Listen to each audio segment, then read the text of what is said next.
नमस्कार दोस्तों। आइए आज एक अनोखी और एक विचित्र घटना के बारे में बताता हूं। इतिहास के जब पन्ने पलटकर देखे जाते हैं तो बहुत सी अजीबो गरीब चीजें सामने आती हैं। जैसे आज रोम की एक अनोखी घटना बताते हैं। इसे पढ़ने के बाद आप खुद ही बताइएगा कि क्या सही है और क्या गलत।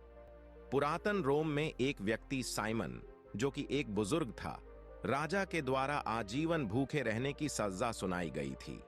उसे एक जेल में बंद कर दिया गया और वहां पहरा लगा दिया गया।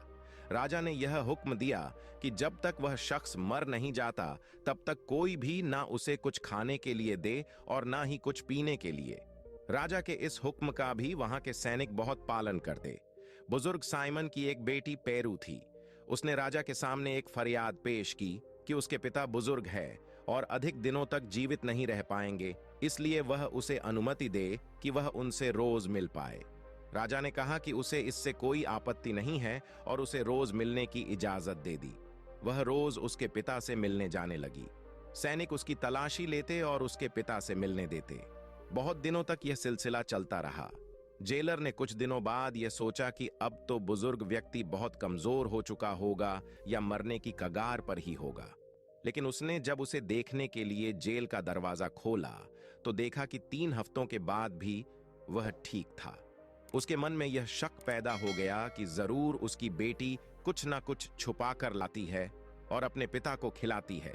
इस शक को दूर करने के लिए एक दिन वह एक कोने में छुप गया और पिता पुत्री को देखने लगा। उसने देखा कि उसकी बेटी कुछ भी छुपाकर नहीं लाती है, बल्कि वह अपने पिता को चालाकी के साथ स्तनपान करवाती है। वह बेबस बाप चुपचाप अपनी बेटी की गोद में लेटकर दूध पीता था। जेलर को इस बात का बिल्कुल भी अंदाजा नहीं था। उसने दोनों सा करते हुए देख लिया था। पेरू जैसे ही जेल से बाहर निकली, उसने उसे धर दबोचा और उसे भी अपने बाप के साथ बंद कर दिया। इस बात को सभी जगह फैलने में अधिक समय नहीं लगा। जैसे ही राजा तक यह सूचना पहुंची, वह आग बबूला हो गया और उसने दोनों को दरबार में पेश होने का हुक्म दिया। हर तरफ लोग यही कह रहे थे कि इस महिला ने बाप बेटी का पवित्र रिश्ता कलंकित किया है। इन दोनों के ऊपर सख्त कार्रवाई होनी चाहिए। लेकिन वहां कुछ लोग ऐसे भी थे जिन्हें यह घटना एक सकारात्मक दिशा की तरफ ले जा रही थी। उनका कहना था कि वह बेटी अपने पिता से अपार प्रेम करती है और वह उन्हें किसी भी हाल में मरने नहीं देना चाहती। इसके चलते यह एक गुनाह नहीं, बल्कि एक पुत्री का अपने पिता के लिए प्रेम दिखाई देता है।